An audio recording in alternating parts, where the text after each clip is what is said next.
Ladies and gentlemen, welcome back to the Raggedy Pack. A little bit of a different video today. We have the histories and lore of Game of Thrones Season 1. Now, there was plenty of comments requesting our reaction to this, and I basically personally answered all those comments and said, no, we're not doing it. Well, popular vote. That's how we do things here. While we pull the strings on most of the content behind the scenes, usually, you know, if there's enough interest in our reactions to certain content, then we will definitely consider that. And obviously now we are making it. So really quickly, the Histories and Lore is just this series of short animated videos that were ripped straight off the DVD.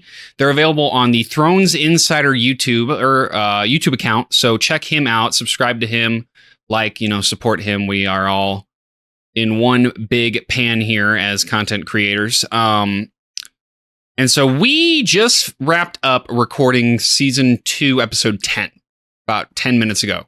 So for those of you watching the video, that is where we are at right now in the show. Corey and I, of course, have seen the show before. Igley has not.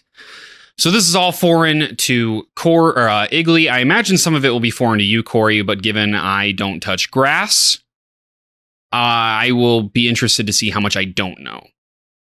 So, I don't really know what else needs to be addressed in going into this. You guys can think of anything? Yeah, so this is like an aside, a complete aside. If you click on Throne Insider YouTube channel, the logos on top, should I be looking at them? Doesn't matter. It's just the banners of the houses. Okay, some of them I don't recognize. I'll be honest, I don't know what the one on the left is. I know all the others, though. Okay. I mean, like, the one on the left, third from the left, that's pretty much it. I think I'm assuming the right one is Tully.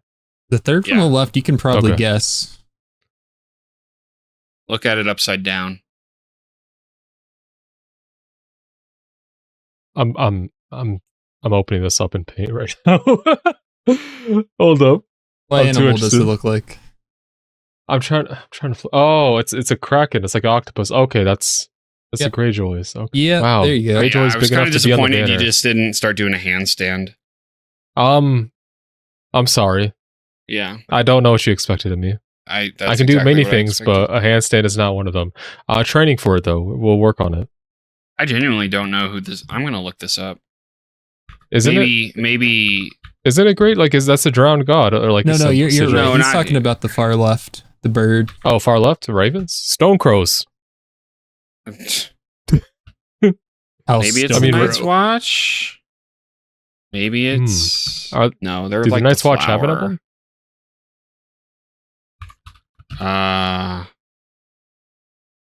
Is it someone I should not know yet? It might be House Aaron. Oh. Man, besides John Aaron, we don't know anything about them. Or I don't. Well, yeah, you do. The heir to the Aaron throne still is nursed at like 12 years old.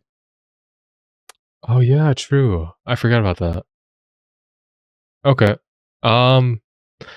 Anyway. That was a little bit of a detractor. It was an aside. Mm-hmm. Yeah, I don't think there's really anything else for us to get in to talk about before we get into this. It's an hour long. It's a bunch of interesting short stories. So I'm ready if you guys are. Yeah, I'm very excited to watch this because this is new Game of Thrones content for me. So interested to learn things I do not know, along with Igley and possibly you, Blake. Right. We'll see. Well, before we get into this, hit that like button, subscribe, hit that notification bell so you don't miss all of our uploads. We'll have season 2 coming out shortly after this one, and then we'll be releasing them after we finish season 3 and 4 and 5 and 6 and so on and so forth. And if you want to watch the full-length reactions to this and all of our other content, including our Game of Thrones reactions, that's available at our Patreon link in the description below. We also have 2 and 4 week early access to Game of Thrones reactions available over there right now. And we have a free Discord that you can join in the description below. There's also links to follow our social medias, TikTok, Instagram, Twitter. Check all that out. Let's get into this one. Let's go. Let's do it. So, based off this, are all these like being told by other people's perspectives? Before the coming of man and the raising of castles. Yeah, they're No, all it's told by being- characters They were from only the Game of children Thrones. Yeah. this forest. Little is known of them now, but it is said they were small in stature, dark and beautiful, and no taller than children when grown to manhood. They lived in the depths of the forests and hidden villages, crannogs and caves. They hunted with weirwood bows and armed themselves with blades of obsidian. Okay. Their wise men were called green seers and were possessed of powerful magic. They worshipped More nameless, magic. faceless gods of the forest, stream, and stone. According to legend, it was they who carved faces in the great white trunks of the majestic weirwoods. Interesting. Okay. Their deep-cut eyes were red with sap and ever watchful. 12,000 years ago, the first men came from the eastern continent, crossing a land bridge called the Arm of Dawn. Riding their great horses Relatable. and wielding weapons of bronze, they cut down the children's forests and weirwoods. A terrible war raged between the children and the first men that lasted for centuries. At long last, the two races sought an end to the years of horror and bloodshed. They met on a small isle in the center of a great lake called the God's Eye. It was there they forged the pact. The first man would be granted dominion over the coastland, the mountains, the high plains and the bogs, but the deep forest would forever belong to the children, and no weirwood tree would ever again fall to man's axe. To seal the pact before the gods, the children carved a face in every weirwood tree on the island, which came to be known as the Isle of Faces. But the pact could not withstand the coming of the Andals, a race of tall, fair-haired warriors. They attacked with fire and weapons of steel, slaughtering the children of the forest wherever they could find them, burning out their weirwood groves, hacking away at the faces of the old gods, and spreading their own religion through the land. Centuries of war followed, and the Andals conquered every kingdom in Westeros, save one, the North. The Kings of Winter were able to withstand the Andal invasion. Kings of Winter. Descendants of the first men dwell there to this day, and continue to worship the old gods. As for the children of the forest, those who survived the slaughter were said to have fled far north and have not been seen again. Most assume they're long dead, and some don't believe they ever existed. They live on only through song and legend, and in the faces of the weirwood trees. And to my knowledge, only one remains. Got Weirwood tree? Tree lore. When Aegon Is it the same as the gods would? Yeah. There's at least two. There's one in Winterfell, and there was one beyond the wall. True. The Yeah. Kingdom of the Mountain and the Vale, the Iron Islands, the Kingdom of the Rock, the Kingdom of the Reach, the Stormlands, and Dawn. These regions had been established by the first men thousands of years before, in the Age of Heroes. Age of Heroes. One hero of this fabled age was Bran the Builder. Bran raised the wall and built the stronghold of Winterfell, establishing House Stark and reigning as the first king in the north. Other legends tell of the Grey King in the Iron Islands. Grey King took a mermaid to wife and defeated Naga, That's crazy. the first sea dragon. House Greyjoy of Pike, Wow. current rulers of the region, claim to descend from him.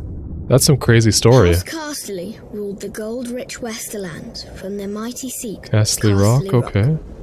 But their lands and power were swindled from them by the legendary trickster, Lan the Clever. Okay. The noble house of Lannister Oh my god. descended from him. The verdant and Even back fertile then. lands of the Reach were first ruled by House Gardener. You have no His idea. founder, known as Garth Greenhand, wore a crown of flowers and vines. He ruled from Highgarden as the first king of the Reach, and was said to have made the land bloom. Many noble houses trace their bloodlines back to him, including the current lords of Highgarden, House Tyrell. My guy was living In well. the Stormlands, according to ballads of the age, a warrior named Durin fell in love with Elenai, whose father was god of the sea, You have to blur and this? mother was goddess of the wind. Yeah. She gave I mean, her he did it. maidenhead to him, committing herself to a mortal life. Enraged, her parents called upon the winds and waters, destroying Darren's Bayside Keep and wiping out his wedding guests. 3D. Darren the declared war glasses on the out. gods and rebuilt his keep, which was also destroyed. 4 more castles he raised, each stronger than the last. All fell to the power of the gods. But Daren's 7th castle, Storm's End, withstood the gods' rage. Daren became known as Daren Godsgrief, and reigned as the first Storm King. Okay. There are countless other tales from the Age of Heroes, too many to count. Keep telling them. These histories weren't recorded in a book, but passed down from generation to generation. It's interesting to see, like, through story and kind of like the starts of each of the houses. And while some of them may be dismissed as fairy tales, every one of the 7 kingdoms is defined by them. I mean, these are very fast. Oh, okay, I East of Westeros lies did not the expect to smoky hear from this sea, guy again. where no ship dares sail. There are those who swear it to be demon-haunted, and who's to say they're wrong? For it was there, thousands of years ago, that a cataclysmic event occurred. I feel like I'm in the tub with him. The great civilizations. He's telling me this. The precise details of their origins are lost to I feel us. like I have wax being poured on But me. it is said the Valyrians were once a modest I feel like community I'm of waking the shepherds, dragon. tending their flocks on a small peninsula of the great eastern continent. I feel like I'm getting a golden shower. One fateful day, in a volcanic area known as the 14 Fires, they made a shattering discovery. An egg? Dragons. Mmm. They were monstrous, scaled creatures with massive wings, sharp claws, and fiery breath. They were also said to have a deep-rooted connection to magic. Okay. In time, the Valyrians were able to tame the beasts. Harnessing their immense power, they established a city of wonder, unlike any before or since. They became skilled at sorcery and metallurgy, creating uncommon weapons of spell-forged steel. Okay. Wielding these weapons astride their dragons, the Valyrians conquered the surrounding lands and slowly expanded west. At the time, the Giscari Empire dominated much of the great eastern continent and tried to stop Valyria's expansion. The Giscari legions attacked the Valyrians 5 times, but could never defeat them. Finally, the Valyrians marched on their capital, Old Gis, and obliterated it, turning its streets and buildings to ash with dragon flame, and wiping the Giscari people and their culture off the face of the earth. The freehold of Valyria, as it came to be known, became the most advanced civilization in the known world, with its own language, gods, and culture. The Valyrians' reach extended far and wide, covering most of the continent. Great cities were built and roadways paved, all of which led back to Valyria. The freehold would prosper for nearly 5,000 years. But it was not to last. An event that became known only as the Doom laid waste to the Valyrians, their capital city, and its surrounding lands. The peninsula itself was shattered, becoming what is now the Smoking Sea. Every dragon was thought to be lost, as were the Valyrians' spells, knowledge, and recorded history. And thus, the mighty empire collapsed. Just like that, okay. What caused this cataclysm? No one knows for certain. Some say it was a volcanic eruption. Others say the Valyrians' own sorcery got the better of them. In any event, the Doom's devastation of the Valyrian people was total, with the exception of a small rocky island in the narrow sea. Dragonstone. For it was there that the Targaryens, the last of old Valyria, dwelled. I see. They would lie in wait for another 100 years before unleashing the fury of the dragon on another continent, Westeros. Histories and lore is cool. I'm invested now. They're going so fast. There's so much, like, watch begins. Pay attention. It shall not end until my death. I shall take no wife, hold no lands, father no children. I shall wear no crowns and win no glory. I shall live and die at my post. I am the sword in the darkness. I am the watcher on the walls. I am the shield that guards the realms of men. I pledge my life. This could be your wedding vow, but just like change the wording. This is the opposite. Okay. And all the nights to come. Legend tells of a winter that lasted a generation, and of a vast and terrible darkness that fell across the land. It came to be known as the Long Night. In the midst of this darkness, the White Walkers emerged from the far north. All right. With their armies of the dead, they waged war against the living, laying waste to villages and holdfasts, leaving terror and destruction in their wake. That was cool. After years of brutal conflict and unbearable loss, an alliance of the first men and the children of the forest managed to drive the walkers and their minions. Okay, so they united? Into the frigid northern wastelands. I wonder if that'll happen again. To prevent another invasion, the first men erected the wall.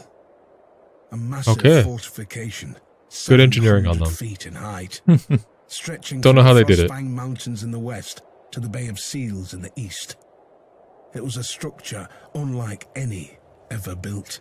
What about that little river? What if they cross the river? It could only have been completed with the aid of giants, or using the powerful magic of the ancient children of the forest. Okay, so it's built using magic. Men were required to guard and maintain it, and thus the Night's Watch was born. A sworn brotherhood, tasked with defending the realms of men against the dark forces that lay beyond. Upon taking his vows, a brother of the Night's Watch serves for life.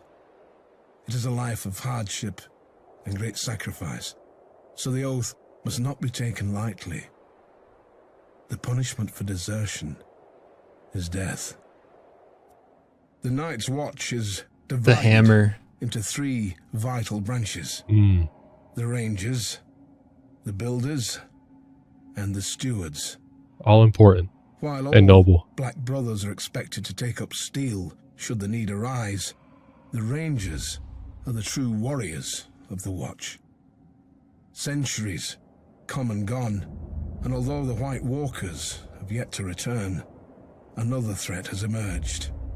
Barbarian tribes known as Wildlings. Oh my god. The Rangers are charged with defending the realm against these lawless savages.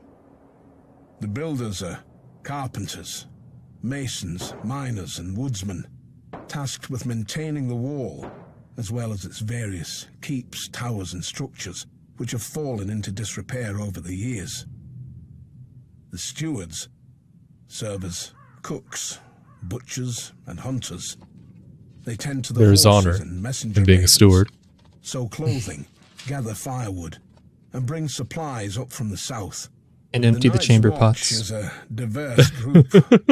Proud volunteers from noble houses stand side by side with petty thieves conscripted from dungeons.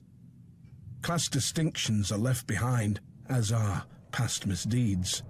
A man gets what he earns on the wall. And even It's a line we've heard before. Can rise up in rank if he proves himself worthy. For thousands of years, the brothers of the Night's Watch have stood their lonely vigil.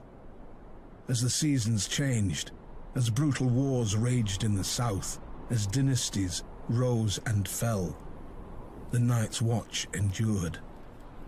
We are the swords in the darkness.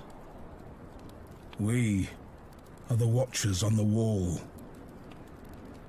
We are the shields that guard the realms of men. That's really cool. Yeah. Oh wait, another Mr. perspective? Lewin, the goat. The goat. Joining the Night's Watch, or taking the Black, is a singular honor for any northerner.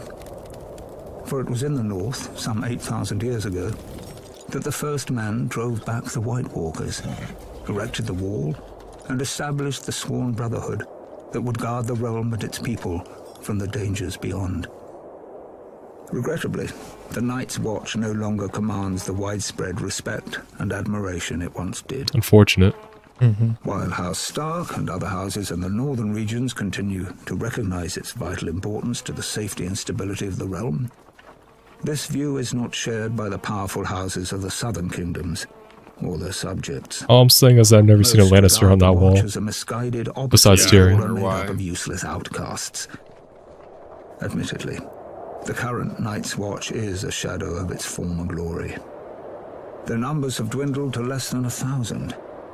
Of the 19 castles along the wall, only 3 are functional. The Shadow Tower, Castle Black, and Eastwatch by the Sea.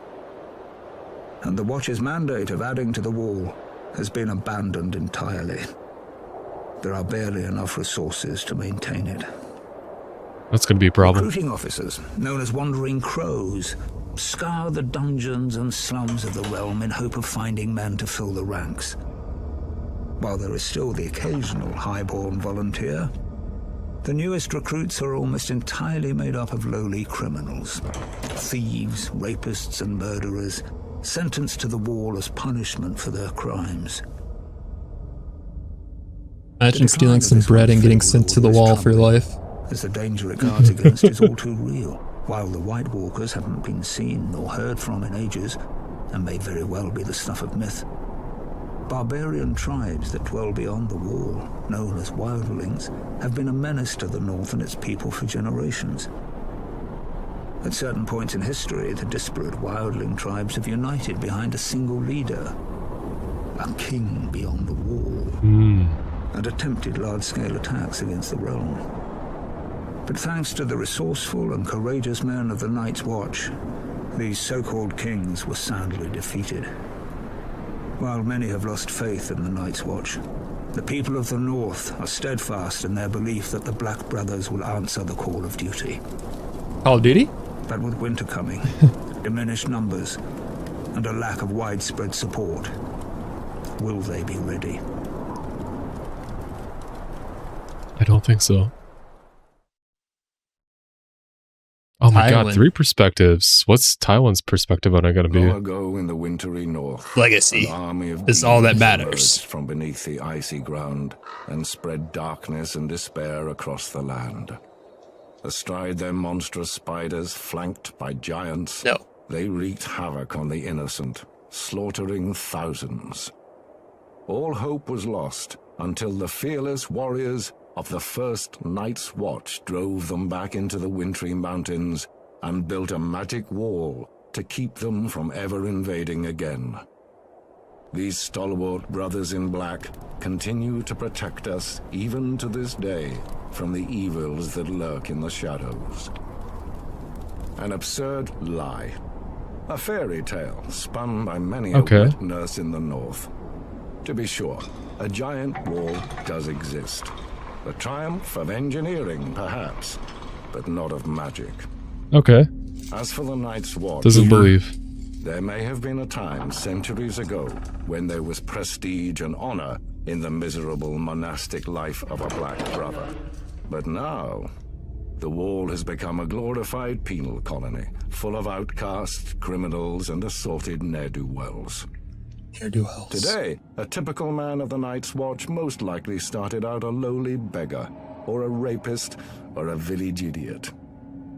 As for the few high-born watchmen, they either fought on the losing side of a war, or were disowned by their parents for one reason or another. We've seen that. Those who persist in defending the Night's Watch will claim the Seven Kingdoms need protection from the wildling tribes of the far north. But there's little to fear from those primitives. They're a nuisance, but not sophisticated or powerful enough to be a significant threat to the realm. Apes together strong. And any talk of White Walkers returning with their armies of the dead and their giant spiders and their snarks is just that. Oh man, this guy should have seen the season 2 finale. The old gods and the new, okay. In the Seven Kingdoms of Westeros, the dominant religion is the faith of the Seven, first brought to its shores by the Andals some 6,000 years ago. But there are some who still keep to the old way, worshipping the faceless gods of the children of the forest and the first men. The old gods are countless, nameless spirits of nature. In ancient times, the children of the forest carved faces in the trunks of the weirwood trees, which became sacred symbols of their faith. In time, the first men adopted the children's gods as their own. Most castles at that time contained a godswood with a weirwood or heart tree at its centre. Meanwhile, across the narrow sea, a new religion was born in the hills of Andalos. According to legend, the god of seven revealed itself to the Andals, and the invasion of Westeros followed soon after. The Andals sailed across the sea on ships armed with weapons of steel. Some warriors carved a seven-pointed star into their skin as a symbol of their new faith. That's metal? The invaders destroyed most of the weirwoods in the southern land, slaughtered the children of the forest wherever they could find them, and conquered every kingdom with the first men, save the north. In time, the faith of the Seven spread like wildfire throughout the land. It's like the Crusades. The Seven is a single deity with 7 aspects, each symbolizing a different area of life, though most people refer to the 7 as separate gods. The mother is prayed to for mercy and watches over fertility, childbirth, and peace. Okay. The father sits in judgment over souls. The warrior is prayed to for protection, valor, and skill in battle. The crone is the symbol of wisdom and foresight. The smith watches over creation and craftsmanship. The maiden symbolizes purity, love, and beauty. Finally, there is the stranger. Stranger? Rarely prayed to, who represents death. What do we say to the god of death? Faith is highly organized and deeply influential in Westerosi politics. There's the Baelor statue. As the official religion of the monarchy. Worshippers gather in temples of the faith called septs. That's a sept of Baelor. The seat of the faith is the Great Sept of Baelor, which is located in the capital city of King's Landing. Still, in the north, where descendants of the first men dwell, worship of the old gods continues to this day, and the sacred faces of the weirwood trees keep close watch over the faithful. Let's go, Rob. The fire.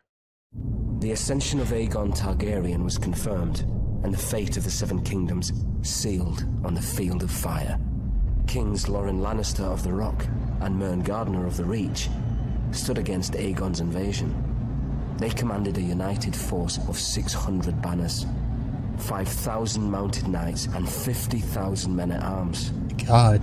Aegon's host was vastly outnumbered, and when the army of the two kings charged, the invaders turned heel and ran. But Andal Might was no match for Dragonflame. When Aegon unleashed all 3 of his dragons, 4,000 souls were horrendously burned alive on the battlefield. King Mern among them. 3 dragons, huh? Realizing all 3 dragons. Was lost, King Loren surrendered. The Starks of Winterfell had no intention of submitting to Targaryen rule. They had reigned as kings in the north since the days of the First Men and were determined to resist the Targaryen invaders, just as they had resisted the Andals thousands of years before. King Torrhen Stark led his army to the Red Fork just east of Riverrun, How they deal with hoping them? to succeed where Loren and Mern had failed. But when Torrhen saw the size of Aegon's now mighty host, along with his monstrous dragons, he knew he couldn't subject his followers to the horror of another Field of Fire. He bent the knee and swore fealty to Aegon, who allowed the Starks to maintain their lordship over the region as Lords Paramount and Wardens of the North. Without question, Torrhen Stark saved thousands of lives that day. For his He was people? ever after known as the king who knelt. I mean, that was the right choice. Duh. There's also a place called Torrhen Square. One by Remember. one, their so-called kings were bending the knee or facing the wrath of Aegon Targaryen. Aegon of Old Valyria. Aegon who was Okay, he's blood of jerking the this guy dragon. off. He looks so cool. After I defeating don't blame the him. Iron Yeah, Men they're- at Harrenhal He's and freaking slaying awesome, the last of so- the Storm Kings, Aegon and his sisters, Rhaenys and Visenya, Hey. set their sights on other prizes. We've heard of Gold them. mines of the Rock and the fertile lands of the Reach. King Loren Lannister of the Rock and King Mern Gardner of the Reach foolishly thought their combined armies could beat back the Targaryen host. They rode forth together, their proud banners I'm flapping all in the for wind, Lannister and faced L. off against Aegon in a vast golden field of wheat. The two kings commanded a massive force of nearly 60,000, and it appeared the day was theirs. Until Aegon unleashed all 3 of his dragons Let's go. for the first and only time. Trump card. Each beast was named after the Valyrian gods of Aegon's forefathers. Visenya rode Vhagar, whose fiery breath could melt armor. Rhaenys rode Meraxes, whose jaws were big enough to swallow a horse whole. Greatest of all was Balerion the Black Dread, with fire dark as night and wings so huge whole towns were covered in shadow when he flew overhead. This magnificent creature was ridden by Aegon himself. Okay. 4,000 men were bathed in glorious dragon flame that day. That sounds cool as hell. What came to be known as the Field of Fire.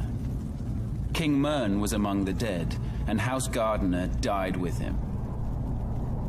His stewards, the Tyrells, surrendered his ancestral stronghold of Highgarden to Aegon, and were appointed Lords Paramount of the Reach and Wardens of the South. When Loren Lannister witnessed Mern's fate, he wisely bent the knee.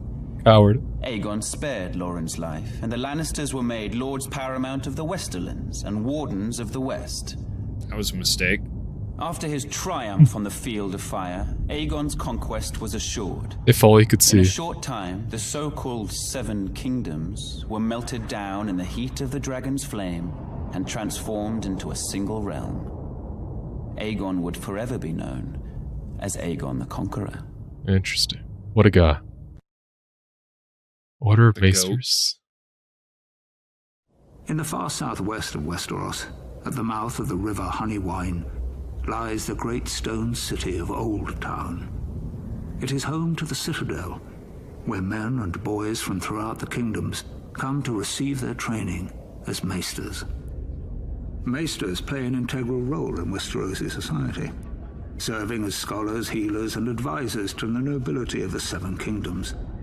This venerable order of learned men dedicate their lives to serving the realm, and are sworn to occupy a neutral position when it comes to power and politics. We saw that. Upon completing his training at the Citadel and taking his vows, a maester renounces his family name and takes a vow of celibacy. He is assigned to a castle or keep, and duty-bound to serve as its counselor and healer. And Maester Pycelle gets better every day. Changes hands. A maester's allegiance is to the realm. What happened to celibacy? Family. What happened His to badge of integrity? office is a great chain forged from links of different metals which he wears around his neck. It is a reminder of his role as a servant of the realm and is never to be removed. A maester forges his chain with study, and each link represents the mastery of a different kind of learning. For instance, a silver link signifies mastery of the medicinal arts. A golden link represents the study of money and accounting. An iron link indicates knowledge of warcraft. Ravenry is an especially important skill for a maester, as it is he who breeds, trains, and maintains carrier ravens for the delivering of messages throughout the land. There are some maesters who have earned a link forged of Valyrian steel. This signifies knowledge of the higher mysteries, commonly known as magic. Only one maester in 100 possesses such a link, as this field of study is frowned upon by many in the Order. It is possible magic may have existed for a time long ago, but most consider the higher mysteries to be long gone from this world. Service as a maester is a noble calling, one of vital importance to a prosperous realm. It is little wonder there are some who refer to the Order as the Knights of the Mind. Good. As word of King Aerys' erratic and troubling behavior spread throughout the 7 kingdoms, Lord Rickard Stark continued to serve his king faithfully as Warden of the North. The proud father of 4 children, his daughter Lyanna, was engaged to Robert Baratheon, the young lord of Storm's End. Centuries of peace between the North and the Iron Throne ended the day Rhaegar Targaryen, Prince of Dragonstone, abducted Lyanna. Enraged, Brandon Stark rode to King's Landing, demanding the release of his sister. Is this how the rebellion started? Maybe. Ares arrested him for treason and called his father to come to the capital to ransom him. When Lord Rickard complied, Ares, now utterly mad, arrested him for treason as well. Lord Rickard demanded a trial by combat. Burn them all. Ares declared fire the champion of House Targaryen and had Lord Rickard suspended from the rafters of the throne room while pyromancers lit a blaze beneath him. As he burned, wildfire? Brandon was brought into the throne room. A leather cord attached to a strangulation device was wrapped around his neck. God damn. Ares told Brandon his father was a dead man, but there was a chance to save him.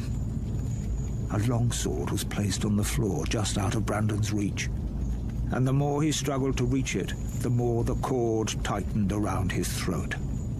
Brandon Stark strangled himself, trying to free his father. Jesus, holy shit. Roasted alive in his own armor. Oh, we never got those details. The entire court stood and watched this atrocity take place. Sir Jaime Lannister and the Kingsguard among them. The Mad King was reported to have laughed hysterically as these two noble men were tortured and brutally killed before him. Seeking to rid the world of all his supposed enemies, Ares called for the head of Rickard's younger son, Eddard Stark, and Lyanna's betrothed, Robert Baratheon. He sent word to Lord Jon Arryn, who had fostered both young men at the Eyrie, to apprehend them. Instead, Lord Arryn joined Houses Stark all the banners, all the sigils. That's Robert cool. Vowed to kill Rhaegar Targaryen and get his beloved Lyanna back. Ah, now we get Robert's side. Aerys Targaryen was the last of his name to sit on the Iron Throne. Known far and wide as the Mad King, his was a reign of instability and terror. The Seven Kingdoms are well rid of him and his kind. Look at his fingernails. He may have appeared to be a capable They're long, ruler at goddamn. first, Trim them, bitches. but that was due in no small part to his counselors led by the hand of the king, Tywin Lannister. And the king. Years of peace and prosperity during Aerys's reign, but it was Tywin who was really running the country as Aerys spiraled further and further into insanity. The dragon spawn were famous for losing their minds. It was the price they paid for centuries of keeping the bloodlines pure. Incest, okay. And Aerys more than happily continued the noble sister-fucking tradition. Okay. Alrighty.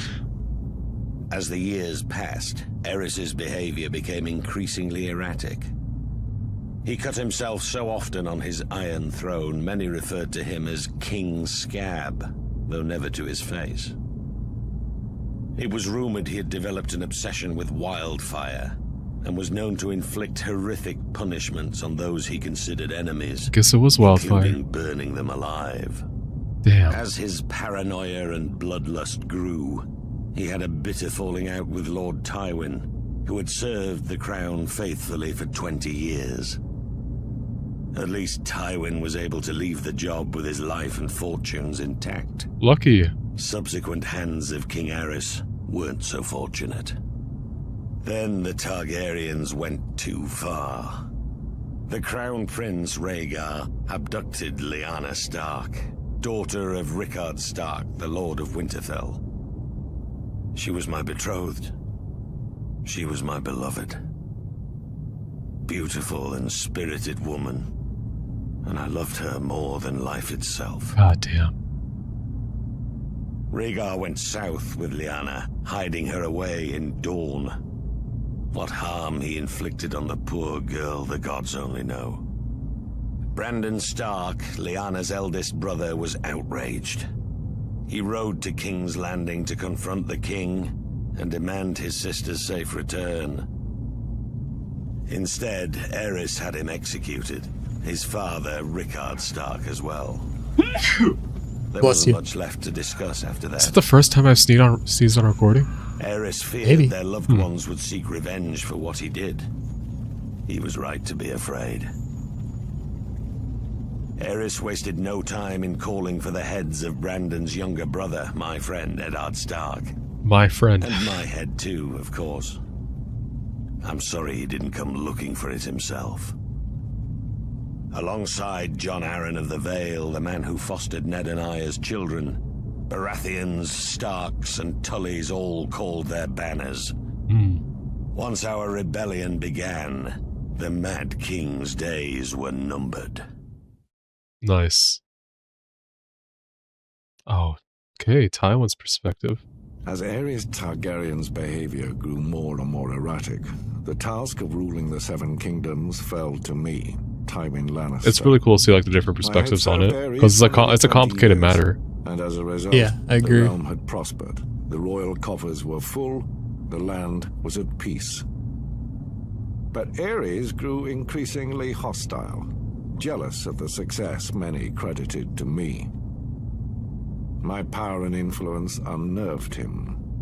The captain of my personal guard, Sir Elyn Payne, was once overheard making offhand comments regarding who was the true ruler of Westeros. Big mistake. When the king was given this information, he had Elyn Payne's tongue ripped out with hot pieces. It was my desire to unite the houses of Lannister and Targaryen through marriage. My daughter Cersei would marry Aerys' eldest son, Prince Rhaegar. Can only imagine. Such a union made perfect sense for all parties. However, Aerys' senses had begun to leave him quite some time earlier. Instead of uniting the royal family with its most loyal and powerful ally, inbreeding, Aerys chose instead to insult my family, indicating that such a match was beneath Rhaegar. Instead, he chose Elia Martell of Dorne to be Rhaegar's wife. Okay, never mind. As if to rub salt in my wounds, Aerys appointed Jaime, my son, to the King's Guard. The King's Guard may be an honor for lesser families than ours, but it is a lifetime appointment that forces him to renounce all family holdings. This creates a difficulty in naming an heir to Casterly Rock. But Aerys knew all that. Why not Tyrion? I had grown tired of the king's constant provocation. Thus, I resigned my post as Aerys' hand and returned to Casterly Rock with my considerable forces. When Robert Baratheon rebelled against the throne, Aerys grew fearful that I would join with Robert's forces and rise against him. He thought himself clever and kept Jaime very close, as if warning me. He sunk deeper and deeper into delusion, paranoia, and violence. I've heard it said he became obsessed with wildfire, a substance which, once lit, cannot be extinguished. Convinced he had enemies all around him, he wouldn't allow blades in his presence, save for those of his King's Guard. What about Alas, that chair proved to be his undoing. Doesn't count. The rare Jaime dub. The Targaryen dynasty united the Seven Kingdoms. Oh, this one's in color. Lasted nearly 3 centuries. I like that. It was a dynasty forged in Okay, fire, chair. sealed in blood, and destroyed by rebellion. The Targaryens are blood of the dragon, descended from the nobility of ancient Valyria, a once mighty empire in the east. When the cataclysmic doom laid waste to Valyria and its people, the Targaryens survived, having Targaryens lit the volcanoes. of Dragonstone years before. They remained there for a century, until the rise of Aegon the Conqueror. Instead of attempting to reclaim the eastern lands of his ancestors, Aegon sailed west for the Seven Kingdoms. Yeah, after what happened last Everything time. changed. The Fire Nation attacked. To keep Pretty the much. bloodlines pure, Aegon continued the custom of his Valyrian ancestors. They had better and took weapons both of his because sisters to better wife. metalworking. Together, they came ashore on the eastern coast of Westeros. Their blazon, a dragon with 3 heads, representing Aegon and his sister wives. Their words. What was that last part? fire and Sister beauty. wives. He had 2 of them. Okay. While their host was small Okay. in comparison to the armies of Westeros that awaited them, Aegon Corey, you got and his incest on your sisters had chair. a secret weapon, the last of the dragon. Don't make it weird. It's already every weird. kingdom save Dawn, which eventually bowed to Targaryen rule a century later. He had the swords of his enemies melted down by the fiery breath of his dragon, Balerion the Black Dread, and forged into I want to see that Iron dragon. Throne. The capital city of King's Landing was built on the eastern coast, where Aegon and his sisters first came ashore. And Aegon ordered the construction of a royal castle on its highest hill, the Red Keep. For 300 years, the Targaryen dynasty stayed strong in the face of rebellion, civil war, and plague.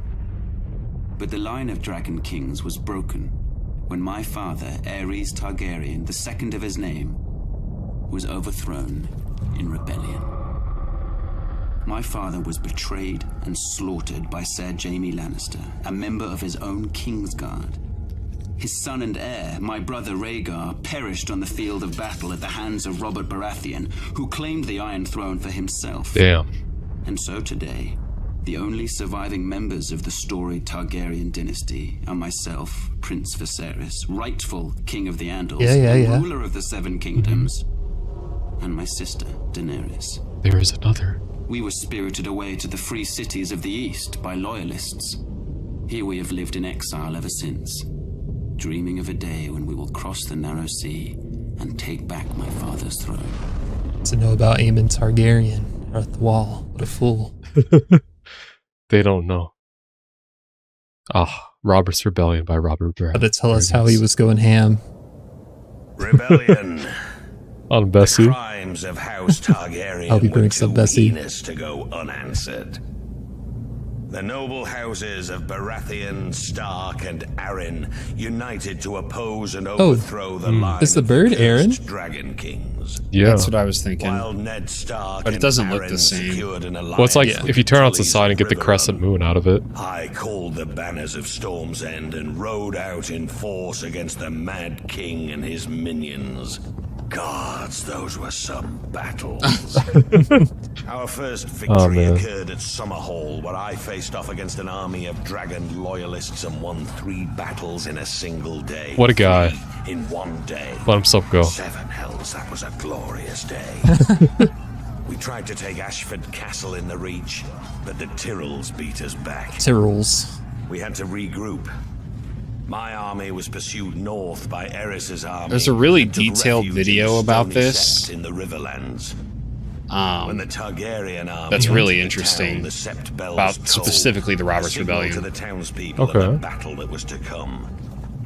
As the Targaryens searched from house to house for me, the combined forces of Ned Stark and the Tullys swept into the city. Ambush? Okay. Gods, what a day. Oh, dude, he loves his war stories. It's now I do known too. as the Battle of the Bells. We overwhelmed the Mad King's forces and sent them scampering back to King's Landing. Aerys' son, Rhaegar, who started the whole damn thing, finally emerged from hiding in the south and assembled his own army to face us. As for the Mad King, he must have been pissing himself. The battle that would decide the fate of the Seven Kingdoms occurred at the crossing of the Green Fork of the Trident River. Rhaegar commanded the royal host, which was some 40,000 strong. My forces were outnumbered by nearly 5,000 men, but that didn't matter. They were fresh, but we were battle-hardened and had justice on our side. As the battle raged around us, I faced off with Rhaegar, the stag and the dragon right there in the ford of the river. I fought with the fury of 10 men, raining blow after blow upon that vile prince before burying my warhammer in his chest. Let's go. I hit him so hard the rubies on his armor broke free. Not the flinging him into the rubies. stream. They call it the Ruby Ford now. With that scum Rhaegar Bro, he dead looks so and the cool. royal army shattered, our next move was to make for King's Landing. But I'd sustained a few wounds in the battle and was unable to ride. I sent Ned Stark to the capital to face the Mad King and make him pay for his crimes. Okay. The Targaryens, blood of the dragon, the last of old Valyria, were loved by their What can you say about this? and admired far and wide as the greatest dynasty in the history of the Western world. But the peace and prosperity of nearly 3 centuries of Targaryen rule was shattered by the usurper, Robert Baratheon, and his band of traitors. House Baratheon owed its very existence to the Targaryens. Was it not Aegon the Dragon himself who elevated the bastard Orys Baratheon in the War of Conquest? And what of the Starks, the Lannisters, the Aarons of the Vale? All had been spared and allowed to keep their lands when Aegon could easily have wiped them out. Centuries later, the usurper and his lackeys repaid Aegon's benevolence with treachery. There are some who dare to claim Robert and his allies had reason to rebel. They say the Crown Prince stole the usurper's lady love. They say my father, King Aerys, murdered Rickard Stark and his son without just cause. Whether these charges are true or not, it doesn't matter. She changed the entire trajectory of this kingdom. Aerys' good name has been one person. besmirched in the years since the rebellion. He's been called a dangerous madman, a monster, a tyrant that brought his tragic end upon himself. God, I'm so glad he died. Lies. My father was a victim of weaklings in his council. Lackwits who failed him in his hour of need Baelish? and let the rebellion spin out of control. But it was not enough. The royal army was crushed at the Battle of the Trident. It was there the valiant Robert Rhaegar looks so met fucking Robert in cool. single combat, but the gods betrayed him, and he perished by the usurper's hand. The horns on the As helmet. the field of fire had marked Amazing. the end of the Andal centuries before, the Battle of the Trident seemed to herald the end of the Dragon Kings. When word reached the capital of my brother Rhaegar's death, my father Aerys moved to protect me, as I was the surviving heir to the throne. So it looks like he was He a sent me to the little island boy. fortress of Dragonstone, along with my mother, Queen Rhaela, who was great with child. She looks pregnant. But as my father, my king, Aerys Targaryen, prepared to defend his throne to the bitter end, little did he know of the horrors and betrayals that awaited him and our family. Oh, we get to hear Robert talk again. Let's go. It is. Ours is the fury.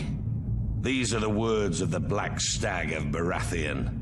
A battle cry echoed throughout the land in rebellion when I, Robert Baratheon, the first of his name, seized the Iron Throne from the Mad King Aerys Targaryen, ending a dynasty nearly 300 years old. Killing the dragon.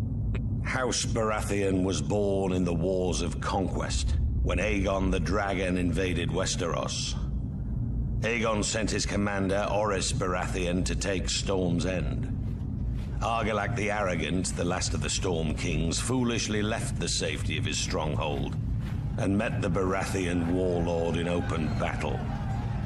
Argilac was soundly defeated, and Orys took his lands, his holdings, and his daughter. Okay. Orys was said to be a half-brother to Aegon Targaryen. If this were true, a little blood of the dragon mingled with that of the stag in those days. The seat of House Baratheon is Storm's End, a legendary keep raised in the Age of Heroes. It overlooks Shipbreaker's Bay, where legend has it that Durin, the first Storm King, raised the keep with the aid of Bran the Builder of House Stark, forging a centuries-long connection with the Stormlands and the North. After Aegon's conquest of the Seven Kingdoms, the Baratheons remained loyal enough to the crown while Targaryen kings came and went. But loyalty has its limits. When Rhaegar Targaryen, Aerys' vile son and Is that the Godswood in the background? Stark, my betrothed, my beloved, it was time to act. It was time to act. We raised our banners, Baratheon, Stark, Jon Arryn, and the Tullys, united in rebellion against Rhaegar and his father, the Mad King. We were victorious and took the Iron Throne. That bit of dragon blood in my veins came in well, as it made me a distant relation to the Targaryen dynasty blood of my long-lost ancestor, Oris. The truth of it is, I took it. I sit on the Iron Throne. I rule the Seven Kingdoms from the Red Keep. And then Lancel fed me too much wine and I killed myself.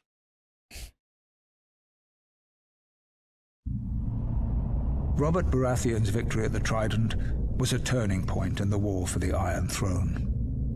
While it was clear the gods were smiling on the rebel forces, Aerys Targaryen still held the Red Keep at King's Landing.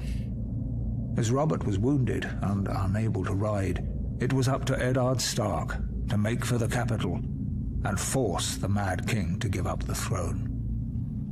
Lord Stark reached the city gates to find that Tywin Lannister, Lord of Casterly Rock, had already sacked the city in Robert's Name. Okay.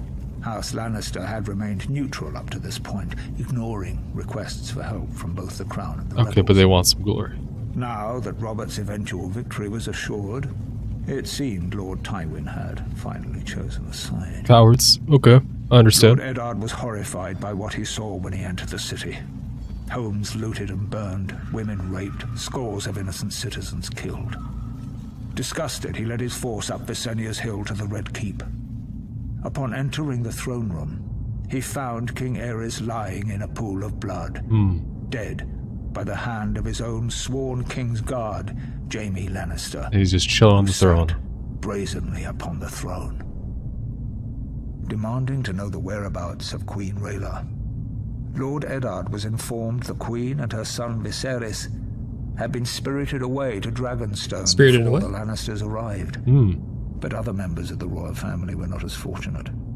Elia Martell of Dorne, who was the wife of Prince Rhaegar, had been raped and murdered by Sir Grigor Clegane on Lord Tywin's orders. Sir Grigor and his man had also butchered Rhaegar's young children. When Robert was well enough to reach the capital, Lord Eddard demanded the Lannisters answer for their heinous crimes. Robert refused, and sent him south to relieve the Baratheon stronghold of Storm's End, which was still under siege by forces loyal to the Crown. Whatever words passed between the two old friends are known only to them, but Lord Eddard is said to have left King's Landing in anger. Later, when Robert was crowned, he appointed Jon Arryn as Hand of the King. Lord Arryn's first order of business was to broker a truce with the Martells of Dorne, who were outraged by the brutal murder of Princess Elia and her children. Following the death of Lyanna Stark, who had been betrothed to Robert, Houses Baratheon and Lannister were joined in marriage when the new king took Tywin Lannister's eldest daughter Cersei as his queen. As for Eddard Stark, he returned to his stronghold of Winterfell, forever haunted by his sister's death and the shameful way that Robert had secured his throne. I see. Makes so much sense. Okay, let's hear Robert's story. For our rebellion to succeed, King's Landing had to be taken forcefully. No one was foolish enough to believe that Aerys was going to hand his crown over peacefully. The Mad King's reign needed to end.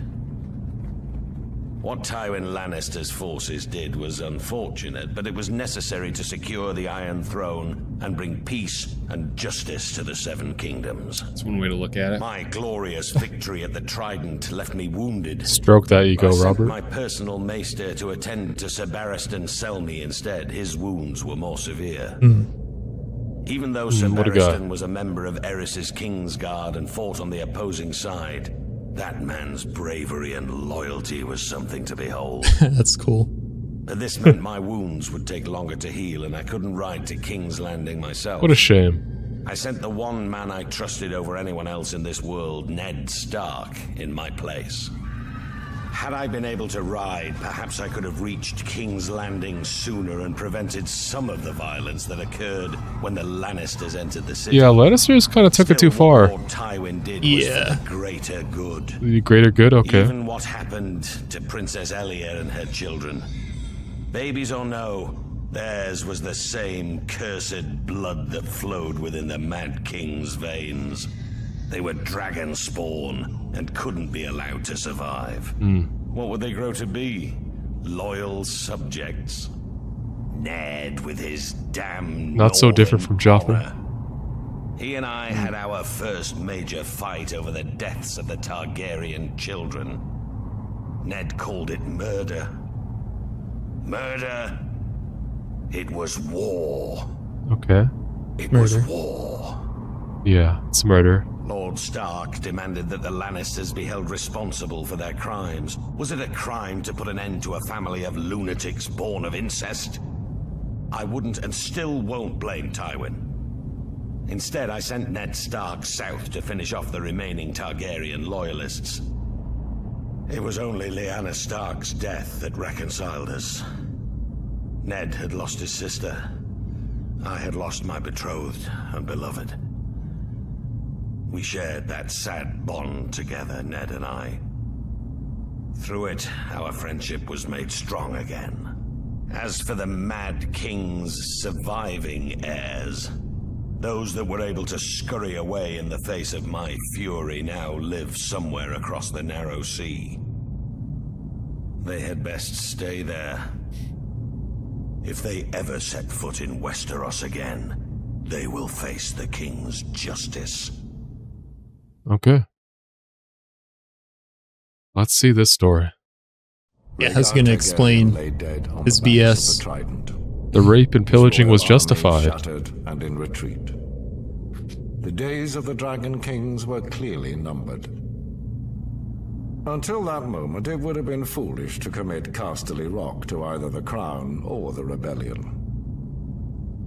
What would our family have to gain in supporting a raving madman? Yeah, we only act when it's safe to do Or in so. entering a crusade to put Robert Baratheon on the Iron Throne. But chaos benefits no one. It was time for House Lannister to do what it could to ensure Chaos a return benefited of them. peace and prosperity to the land. I, Tywin Lannister, brought 10,000 Lannister troops to the gates of King's Landing in order to bring the bloodshed to a quick and decisive conclusion. King Aerys had been sending ravens for months, begging for my support to end the uprising. In a way, his pleas had been answered. As I had suspected, Aerys opened the city gates and welcomed my men. Mistake. Our plan was clear. Huge Crush mistake. Aerys' remaining bannermen and remove the remnants of the royal family as quickly and efficiently as possible. Any alternative meant years of further war and a fragmented Seven Kingdoms. Our means were bloody, but the results speak for themselves. As for Aerys, it is true he met his fate at the hands of my son. It is known. Aerys had kept Jaime close during the rebellion, thinking himself See, he trimmed his clever in keeping fingernails. my son as a hostage, should Yeah. I decide to pledge support to the rebel cause. This proved to be his greatest mistake. For when the time came, Jaime did his duty as a Lannister and drove his sword into the Mad King's back. He loves hitting With from the that, back. Robert Baratheon's crown was secured. The new king recognized our role in his ascension to the throne, just as he recognized how useful the might and riches of Casterly Rock would be if he wanted to keep it. To that end, I offered my daughter Cersei as his queen. Had Aerys not spurned this same offer years earlier, perhaps things would have worked out differently. Perhaps. With Robert and Cersei crowned as king and queen of the Seven Kingdoms, it was a new day. Joffrey was still been full The Lannister. dragon was vanquished, and the Seven Kingdoms would thereafter belong to the stag and the lion. Yeah, I was gonna say. Could you imagine Joffrey with red hair, white hair? The Battle of the Trident may have Crazy. been an important I'd hate him victory more. for the usurper. I would It was throw the Corey would throw out treachery his and chair. barbarism of Tywin Lannister that sealed the fate of the Targaryen dynasty. My father, King Aerys, had ever been a friend to the Lions of the Rock. Aerys graciously brought Tywin to court, making him the youngest hand of the king in history. Very Gave him gracious. power. He gave him respect. Mm-hmm. He made it possible for Tywin to restore House Lannister to glory. Aerys and Tywin governed side by side for 20 prosperous years. We've heard differently. Still, when the usurper called his banners in rebellion, Tywin Lannister ignored his king's pleas for help and stayed holed up in his stronghold of Casterly Rock. In time, my brother, Prince Rhaegar, was dead. The realm was in turmoil, and the usurper's forces were said to be riding for King's Landing. What a glorious sight it must have been when a force of 10,000 Lannister men showed up at the gate of the capital with Lord Tywin at their head, only to get pledging baited. support to his beleaguered king. Aerys opened the gates for his old friend. Instead, Lannister and his men proceeded to plunder and destroy the city that he had called home for decades. As the capital was ravaged and its people terrorized, Jaime Lannister, son of Lord Tywin, proved every bit as treacherous. He killed my father, the king, at the foot of the Iron Throne. The Lannisters entered the Red Keep, and Tywin ordered the deaths of the rest of the royal family. It is said Princess Rhaenys was found cowering under her father's bed and put to the sword. She was only a child. As for Rhaegar's widow, Elia, she was forced to watch as Lannister thugs dashed her baby son's head against a wall before being raped and murdered herself. Horrible, man. As I was the heir to my father's the throne, Lannisters. I had been spirited away to Dragonstone with my mother, Queen Rhaela, who was with child. As a raging summer storm battered the island fortress and destroyed the Targaryen fleet as it lay at anchor, my sister Daenerys was born. My mother, the queen, true dragon. died giving birth. Now, some 17 years later, the rightful king still lives in exile. But a day of reckoning is coming. I will sail west as Aegon the Dragon did centuries before. I will take back my father's throne with blood and fire. And I will punish the treacherous dogs who sought to destroy my family. ASMR. People shall rejoice. So true, Viserys. You did all that. House Aaron, this is interesting. In the color. snow-capped mountains of the moon, standing high above the rich lands of the Vale, stands the Eyrie. A storied and impregnable fortress said to have been built by the legendary Mountain Kings in the Age of Heroes. It is the stronghold of House Aaron, one of the oldest noble families in Westeros. Their sigil, a soaring falcon over a crescent moon. Their words, as high as honor. The Aarons are direct descendants of the Andal invaders, who sailed across the narrow sea and came ashore at the Fingers. According to legend, Sir Artus Aaron, known as the Winged Knight, soared through the sky atop a giant falcon. Okay. Landing on the peak of the highest mountain, where he defeated the Griffin King in battle. It sounds hype as hell. Andal's first great victory over the First Men. And Sir Artus was duly rewarded.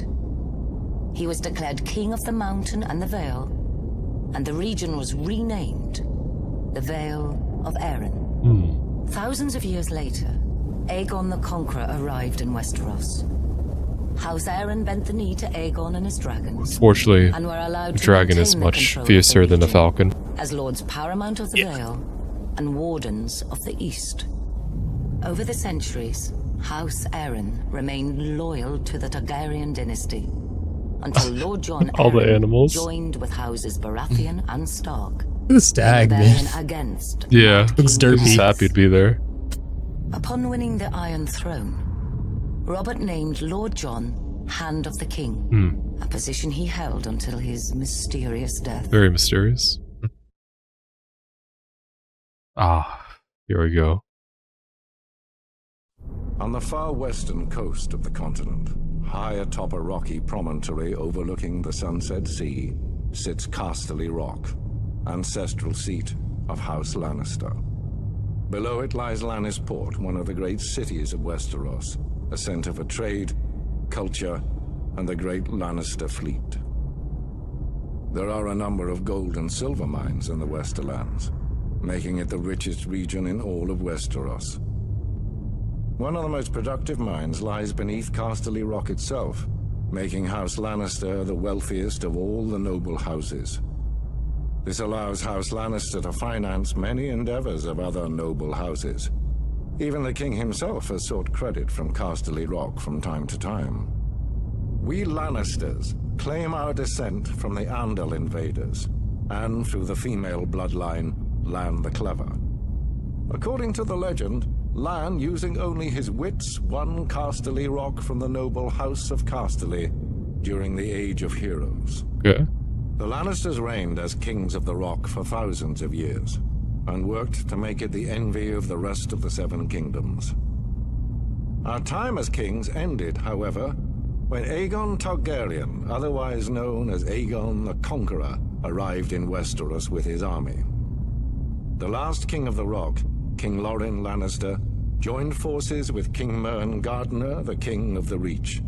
Together, with 60,000 men, they met the Targaryen host in open battle. History tells us that Aegon unleashed all 3 of his dragons, slaughtering 4,000 men at what came to be known as the Field of Fire. King Mern himself was burned alive that day, and House Gardener turned to ash with him.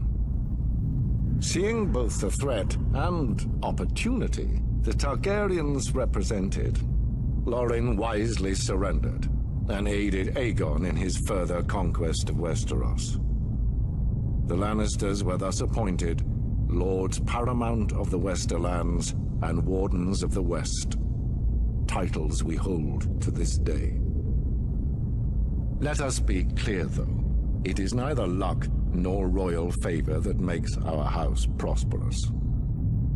There have been times in our history where some have thought us weak, lazy, or opulent. My father, Titus Lannister, nearly bankrupted our house with his poor investments, and allowed himself to be mocked openly at court. Put it all in crypto. When our vassal, the Rains of Castamere, dared to rise up against the Lannisters, they learned how dangerous it can be to taunt a lion. I, Tywin Lannister, led the assault on Castamere to put down this rebellion. I made an example of them. Song about that. Who doubts our might. They even made a quaint song about it. Oh, there it is. I got the histories and lore. Sadly, there are no So Rains smart. left to hear it. Today, the Golden Lion of Lannister is rightly admired and feared throughout the Seven Kingdoms. Our words are, "Hear me roar." But there are other words that should be remembered when crossing a Lion of Casterly Rock. A Lannister always pays his debts. There it is.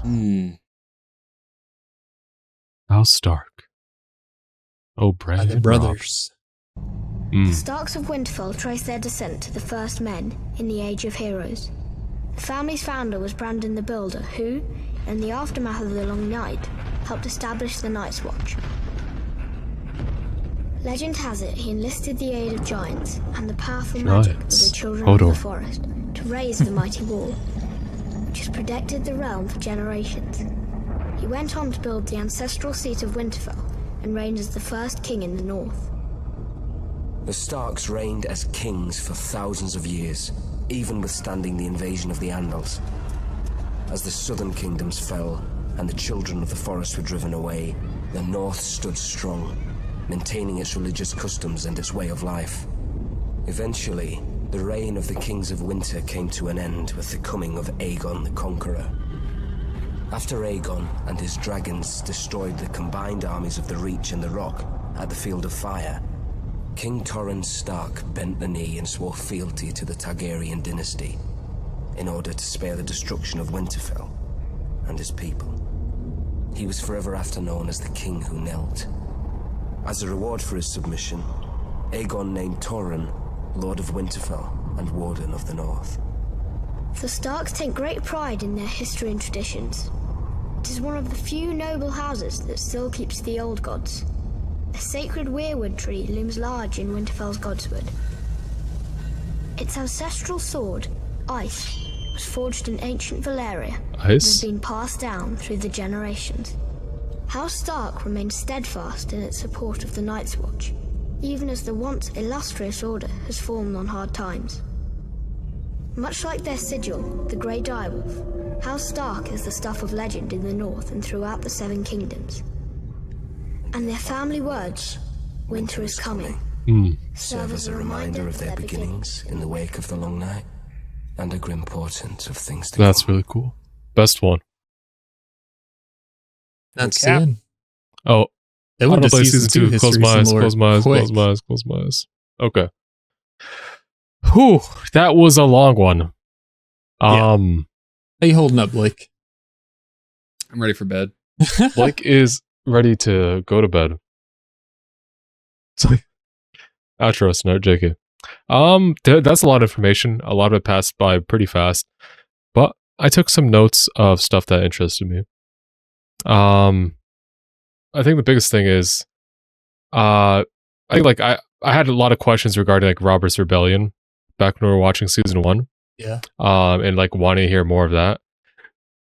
I got a lot of information regarding that. I think from this is different why people wanted you to watch the histories and lore so much, because like you're so inquisitive, always asking those questions, the backstory. What? No, he hates lore. No. What are you talking about?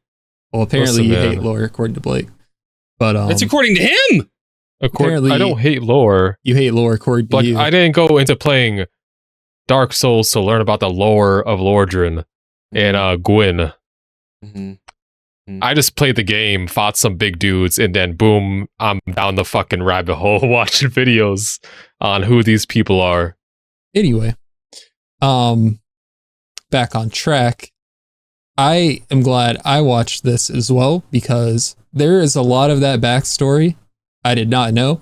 There's some stuff I did know, and there are things within that histories and lore that I think I have more context for and make more sense to me than they do to you. So my perception of those stories might have been a little different, but in general the same. But I would say after you finish Game of Thrones and maybe even season 1 of House of the Dragon, it might be worth like going back and watching this first episode of Histories and Lore and seeing how different of an experience it is once you know things that you don't know now, because there's still a lot in the Game of Thrones universe that you have to discover. Same for me, because man, just looking at this, Game of Thrones, I guess the universe or the world of Westeros has so much potential for future series, movies, maybe even a game. That would be sick. But like going further back in time, like the history, even like having it drawn out like this, it's so cool. And I just want more. And yeah, sorry, I just had to nerd out a little bit. You can. No, it's okay. You can get into your 1 hour. It's not going to be 1 hour. God. This one is actually pretty brief, because there's like, it just could be me like badly summing up a lot of everything we learned. It is way too much, but I think it was interesting to see how basically Westeros got started. The original, the people like the original natives to the land, the children of the forest, and how the first men came to be, which eventually gave way to all the major houses. I guess minus Targaryens, which came from another land. But that was pretty sick to see. The story of Aegon the Conqueror that I have like more context about, and the 3 dragons, which someone who just finished season 2 is pretty. I mean, I guess it would have been striking if I watched it right after season 1 as well. But I'm beginning to see pieces put together. A pattern, parallels, history repeating itself. The second coming. Daenerys the Conqueror. Did my laptop freeze? No, we're good. The history of the Night's Watch was also really cool to see. as well as like everyone's perspectives on it. Tywin just shitting on it. Yeah, I like the way the story changes based on biases. Yeah, everyone has a narrative. And honestly, I'm gonna for once I might side with Viserys on a matter. Lannisters fucked up King's Landing, bro. Yeah. I did not know they did all that. They kind of overdid it. Kinda. So Aerys was definitely out of control, but going as far as just like murdering innocent people and raping, yeah, that's too much. I mean, kill whatever resistance is in your way, but you know, people that have nothing to do with it, leave them be. Yeah, like the complete turnaround of Jaime kind of being kept as a hostage, being the undoing of the Mad King as well. And like Time was like, I planned it all from the start. So like, oh my god, it runs deep, and I definitely appreciate all the narratives. It did get kind of like a bit long, but it's just interesting to see how different characters talk about the matter, their emotions at the time, and also it's cool to see, as much as I didn't like Viserys. It's cool to see characters like Viserys and Robert talk. We get a little bit more of them after their deaths. We get to hear a little bit more about them and get some additional context. Robert was a fucking badass in his prime, bro. Oh my god, I like super fancy armor, like just the image of him with the stag antlers on his helmet. It's so cool. I think Aegon had really sick armor too. He did. Yeah, it was pretty sick. Also, the black dragon, a dragon that like Valyrian the Black Dread. Fire. Yeah, the Black Fire. That sounds cool as hell. Also, how Wildfire was being used as a torture device as well. Insane. Can only imagine the pain. Yeah, and what he did to. Like we previously, I had known that the Mad King had killed Ned's father and brother, but the gruesome detail associated with it, and also kind of the falling out Ned and Robert had, like the context regarding it. Ned kind of showing disgust of what the Lannisters did, and like Robert kind of giving a pass, saying it was needed. Gave like it kind of like aided in that like separation for so long, like of Ned like just kind of going back to home. Right, and we kind of see that in the show as well, season 1, where they still have that disagreement about the Targaryens, like Daenerys, when they're having the conversation in the field at the table, and he says they're just children or whatever. But then on Robert's bed, not bread, lol, he says, bread. You were right. At least that's what I remember. But it's far too long. I find it comical that like Cersei was meant to be wed and joined with the Rhaegar Targaryens with Rhaegar, but also like the Targaryens were also very big on the incest. Granted, Rhaegar did not marry his sister. He married someone from Dorne, I think. Right? Yeah. Ilya Martell. Ilya Martell. My thoughts. I've had a long time to kind of let those thoughts progress, and like, I think sister wives. Okay. I think my conclusion really is like, I understand why Tywin decided to end the bloodline there. Mm-hmm. That is where my understanding ends. Okay. I don't even agree, to be quite honest. But I get why they made that decision, but I don't agree with how they went about the process. And obviously the Mountain was completely unhinged. He was like a unleashed animal just mauling these people that have no fiber of resistance, mean being inside of them. Mhm. Like the sins of their grandfather is what they're being punished for. And it's like, do you take away the chance that they, pull a Viserys? No, like I mean, like, well, you take the chance away, but you also take the chance away of them being good people because you take the choice away, and that's just wrong. So, like, I like Tywin as a character, and that's mostly because I love Charles Dance as an actor. Mm-hmm. But my God, he's very. Go ahead. My bad. It was just like, anytime you hear that story, it's the same reaction. It's just like your skin's crawling. It's disgusting. It's way too far. But Tywin as a whole is a cold and calculating man. But yeah, like the aspect of just killing the children. I mean, every child in the world is born innocent. Their sins of the parents should not, or anyone in their family should not pass down. And that also it's fucked up. Includes like children of incest or anything like that. They didn't ask, for that to happen. They didn't ask to be born in the world. They didn't ask for their parents to be sisters and brothers and whatnot. Mm-hmm. Yeah.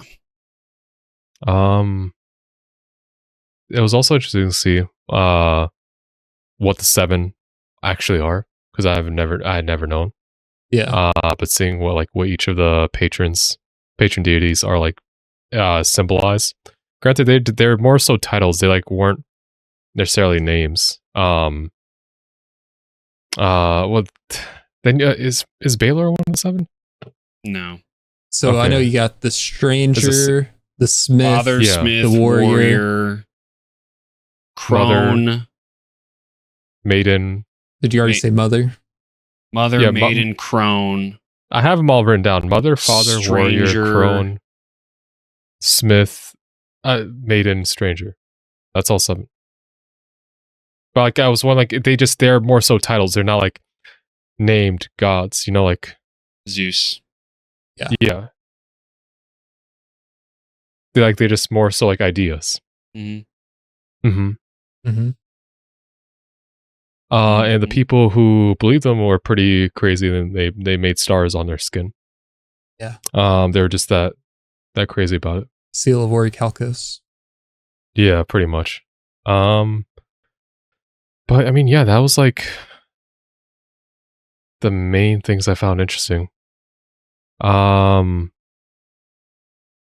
It's definitely would be interesting to watch through these again, after seeing this show and kind of piecing, seeing how everything connects with seeing the full picture. I also wonder how the other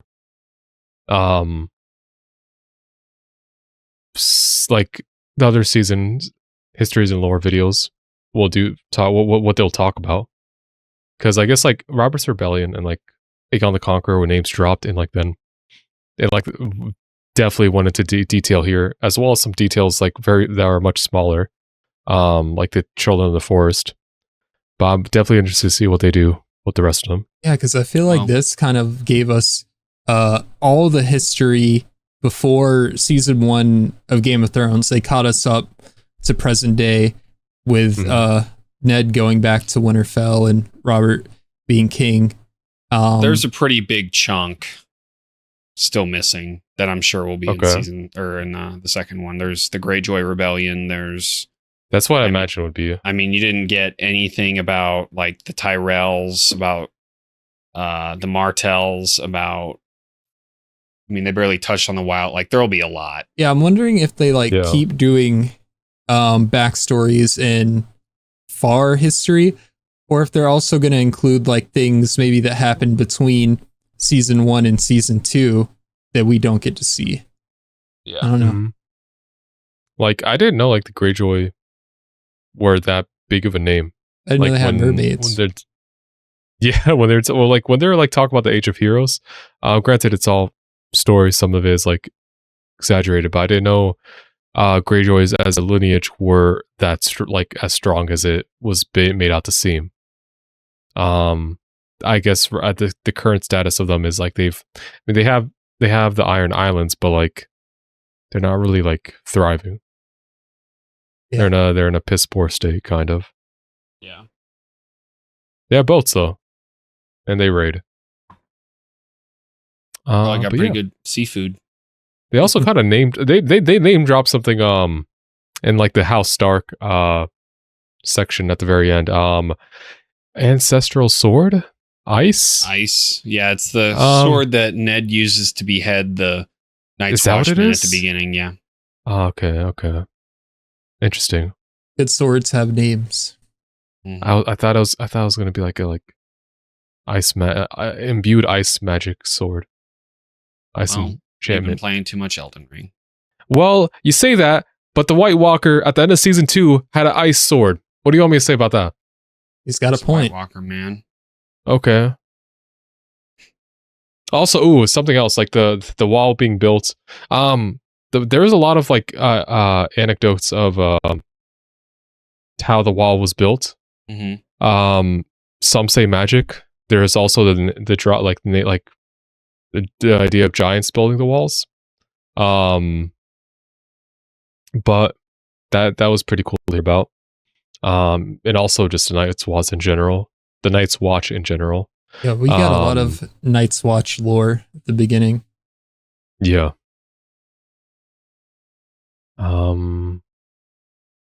Skimming through. I'm wondering like what became. Because like I think the Children of the Forest are really interesting. And like what present day, what like traces of them are left in the world. Yeah, because I can't really piece together any modern day modern day in story or of where we currently are in the show of like what they are. I mean, maybe they're just kind of attributed as like being wildlings as well because they kind of don't live like they're not like very. I don't know. I don't know what to exactly make of it. I mean, according to the story, the people in present day Westeros are the same as you, and all they know, according to the stories, is they like carved the faces into the weirwood trees or godswood, whatever you want to call them. Yeah, that was definitely worth watching. Yeah, I agree. It was like better than I expected it would be. I remember when we started getting recommendations and requests to watch the Histories and lore, I clicked on the first episode to see what it would be like and just watched like the first minute or so and heard Bran narrating, and I didn't know it was like gonna get. I guess I should have expected it to get this deep, but I didn't know it was gonna be done so well. The story is very interesting. It feels like a lot of this was just, I mean, it probably was taken from the books. I don't know, like word for word, bar for bar, but obviously that is the source material that is being followed. George R. Martin is a chef, and we just finish the damn books. I mean, I can understand why it's taken him so long because it's so complex, dude. My brain couldn't do it. So props to him for making such an amazing story. It'd be nice to get it finished, but hey, beggars can't be choosers. Let him cook. Let him cook. Whatever. Let him cook. Okay. We've been letting him cook. Take your time. It's time George. to get off the grill. All right. He was busy with Elden Ring. It takes time. Elden Ring DLC is coming out. He's cooking again. Let him cook. Something of like a pretty small note, but I think it's pretty interesting. I'm surprised like by how good a lot of the characters were just doing narration. I mean, like they're good actors for sure, but like I don't think like acting in like narration is a 1-to-1 translation. But like all the characters did like a really good job at narrating like these stories. I think they have some overlap, because if you're a good actor and you're good at delivering dialogue, which Game of Thrones is notorious for its dialogue, and you know, people in the show, they're always giving like good speeches or, you know, just having interesting conversations. I think that's what makes it so good and engaging. I guess that's fair. And I really do like that they got the actors to voice it. I feel like it adds a lot to it. And I also like the detail and the drawings and the little animations they do, just making things move, makes it more dynamic. And I would love to see it's like a book, a live action of this. I would love to even see like a more fleshed out animated series of this, like take Star Wars, The Clone Wars or something, but Game of Thrones. What do you think about that idea, Blake? All I heard was Star Wars, The Clone Wars. They said I'm all for it. Okay. Yeah. All for it. Definitely. All for it. No, most definitely. I think and I said this at the beginning of House of the Dragon, like there's so much room for more stories to be told in this universe that it's criminal that was the first expanded story that we'd gotten. And I hope that they take advantage of that. And I know there are some series that are in production that I will not say out loud because the pure titles would spoil Iggly. So yeah. Okay. But there's so much room. And they could even literally put Robert's Rebellion into an animated series and it would make money. Oh, yeah. Ooh, so here's another aspect. Like, I know like there's probably a lot of the battle we didn't see regarding like Robert's Rebellion. But like there's aspect of Ned's character of kind of having like kind of PTSD about the fighting. And of course like war is hell, you know, but like I wonder if part of it is like just all the feelings at the end of it, what was happening at King's Landing and also what happened to his sister. Like what that causes him think about it and like just kind of go into that state. Don't forget, you know, his dad and brother. Yes, his dad and brother. Yeah, my fault. But like, just like seeing all that, like all additional detail, like on what he's been through is really adds to the character. I agree. It's all really cool. It's all so cool. Are we done? I think you can send it and let us go to bed. Corey?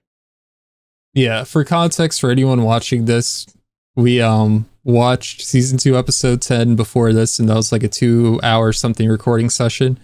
And now this is an hour and 42-minute recording session, and it's currently 2:36 a.m., 1:30 where Blake is, I believe. So everyone's a little tired. Except me, because I have a demented sleep schedule and pattern. But yeah, my boys got to get some sleep. So if you guys are still here watching the video, I hope you enjoyed that post discussion and our reaction and thoughts on Game of Thrones histories and lore of season 1. Wow. I gotta be up at 7 to go to the gym with Kojo. Sounds like self-inflicted pain, brother.